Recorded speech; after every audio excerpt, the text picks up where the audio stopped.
Yeah.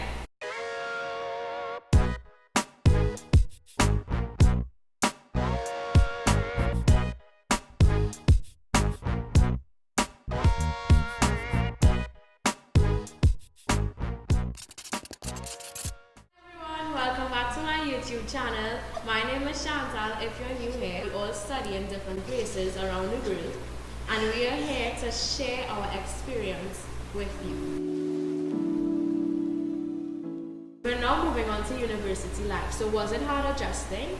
I don't think so.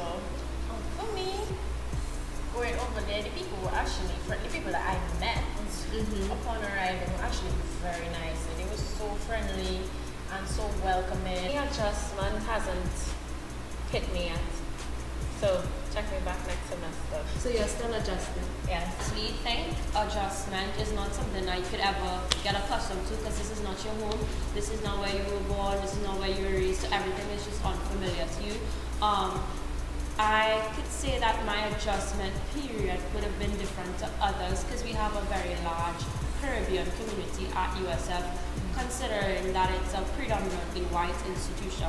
Also, I knew a lot of people that actually went to university, so it was like a home away from home in a sense. I just think adjusting, you could never be fully adjusted in a sense. Like, I still miss home, I still get homesick. I agree with that in terms of like the adjustment period is a continuous thing. I feel like every single time I go back home from vacation is another adjustment to reacclimatize to the weather. And then you come home, you get spoiled, mommy cooking, washing your clothes, and then when you go back home, you had to cook, you had to go and wash your clothes, you had to do everything, you had to clean. I'm in a house now, so I have to clean, and we don't sweep, we vacuum. So that was a big thing for me. I don't like to vacuum. Give me a broom, give me a mop, and I good, but I also think you can't put a timestamp on adjusting. For every individual, it's going to be different. I think I adjusted pretty quickly, but when I go back, as someone said before, you're having new courses and new schedules, so you have to readjust. But it will come in time. So, getting into our roommate experience. Did you choose your roommates? Were you assigned a roommate? How was your roommate experience? Well, I have two different types of roommate experience. So the first time I went to USF, I had a friend from Bishop Hansley from high school. We were going there together, so we decided to room together. Now, like, having a friend and rooming with somebody is completely different. Like, I never shared a room with anybody before. I was an only child, so I never had to share a room. The only person I had to share space with was with my mother, and then like somebody would be sleeping this close to me. It was just like awkward, you know. But I grew a lot. Like, it was easier for me in that sense that it had somebody from the same culture I was sharing a space with. It wasn't something that I had to get adjusted to. But I had to stay there. That was like a traditional style. But now in my second year, I chose to stay on campus, and I'm doing like an apartment style. So I don't really have a roommate, but I have an apartment mate, and it's a lot. It's a lot. We are just completely different, and some people don't understand personal space. I also have a roommate.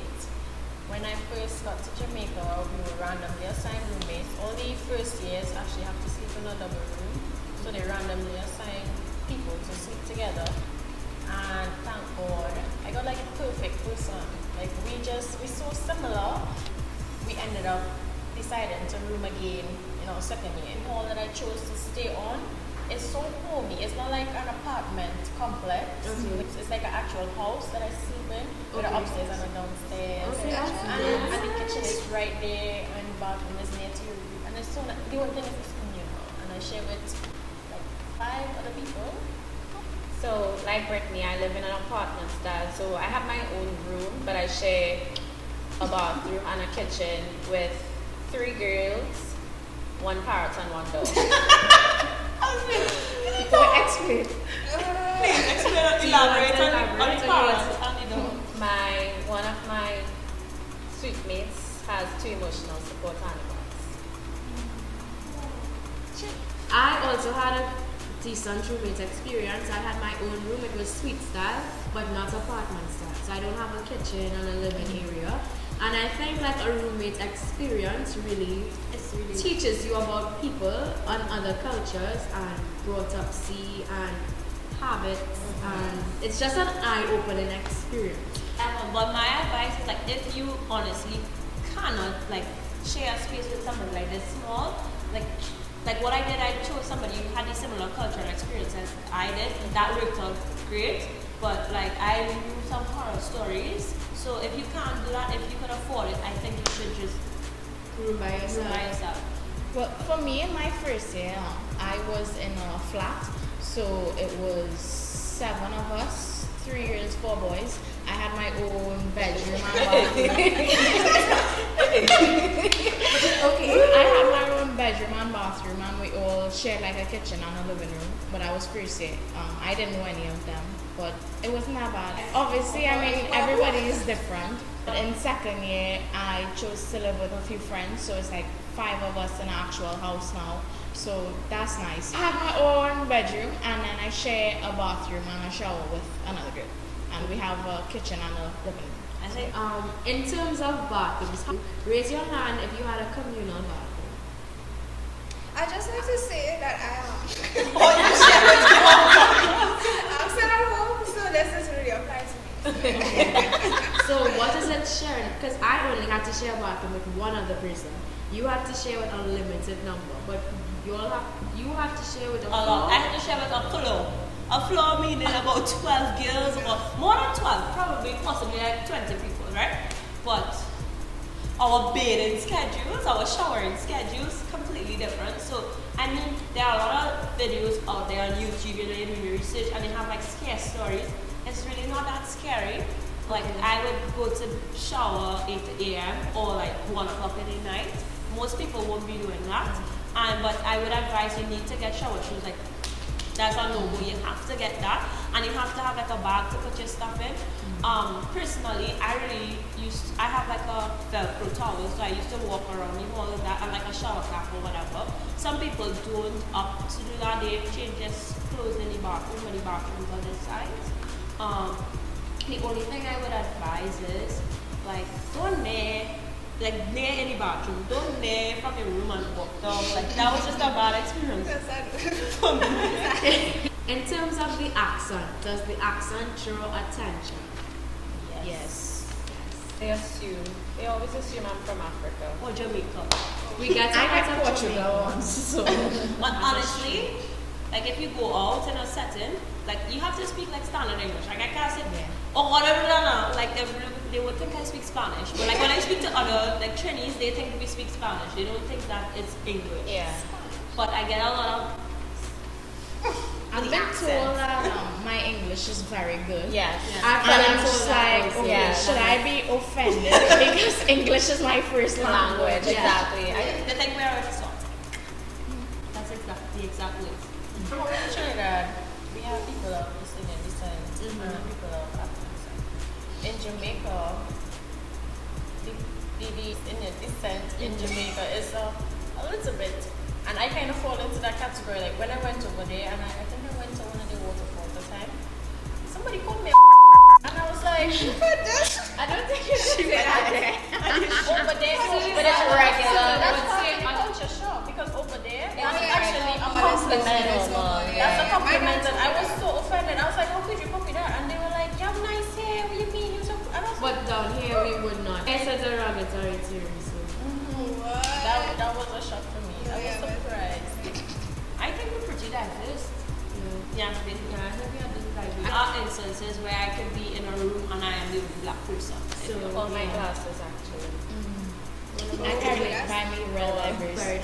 They have people from all over the world. Not a lot of Caribbean people, but you will get like British people who probably lived in a Caribbean country or something like So that. they have some sort of. They have some, but yeah. Yes. Yes, there was competition. But I don't think I can express why I was shocked. Okay, it just happened. Yeah. Like certain things they do was just Eye-opening. yeah. But also even like the way that we party in a sense, they like drinking alcohol is a big thing over there. Like we could go out, we could still have fun out drinking, but seeing that it's illegal to drink once under 21, like it's like a they must do it. So that's different. And the American boys, they are very forward, whereas in Trinidad, I'm not exposed to that Trinidadian person. They would just say what they have to say and keep moving. They don't keep moving, they stay. Okay. When I go out on a club and they just having the time of their lives, I'm like, you should come home. You should experience a trip. Environment. What is the classroom environment like? Is it similar to what we have here at home? It is so different. So for me at my university, all my courses, you have 2 classes. So you have a lecture and then you have a seminar, which is the smaller one. So a lecture can range from 68 people to, my biggest class has 500 people, and then a seminar has no more than 20 people, and it's more like a discussion. So there's not really, whereas in Trinidad, you and your teacher, they teach you, really, like they give you and they explain and you have examples and they give you examples and you ask them this, and it's not like that. It's just like, what do you think, what do you think, what do you think? The environment is much different. So things that I would not think about doing here, other people are comfortable doing it. I should first start by saying my classes are very small. It's from 17 to 25 people, and that's all my classes. So we have a very direct contact with our professor. So certain things like using profanity in class, like speaking towards your professor, we would not dream of doing that. My classes, they vary. So I do business, so that's a highly saturated field or college. So I have lecture halls, as Shani would say, like 500, 600, I have big classes like that. And then we have small classes, but like the smallest class I was ever in was like 40 to 35 people. And as Chantal said, they are more free in a sense that if at home, like back home, if the bell rings, we would not get up. We would sit down and wait to be dismissed. Yeah. They would see, say class finishes at 2:45, they would be packing up at 2:40 and they'd leave it regardless of if the teacher stopped talking. But anyway, it's kind of like that. So like some people, as soon as like the period's supposed to be ended, like if it's 3 o'clock and we're supposed to finish at 3, people are like they have no kind of manners. I think the freedom just gets some people. I think we're just accustomed to a lot of discipline and classroom respect. Yes, discipline. There's none.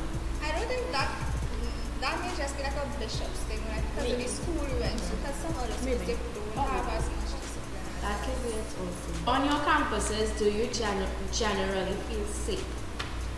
Yes. Definitely. Yes. I definitely feel way more safe on campus than going off campus. I kind of scared to leave campus most times because Jamaica crime rate is high, so I don't ever leave campus like without a Jamaican friend. Okay.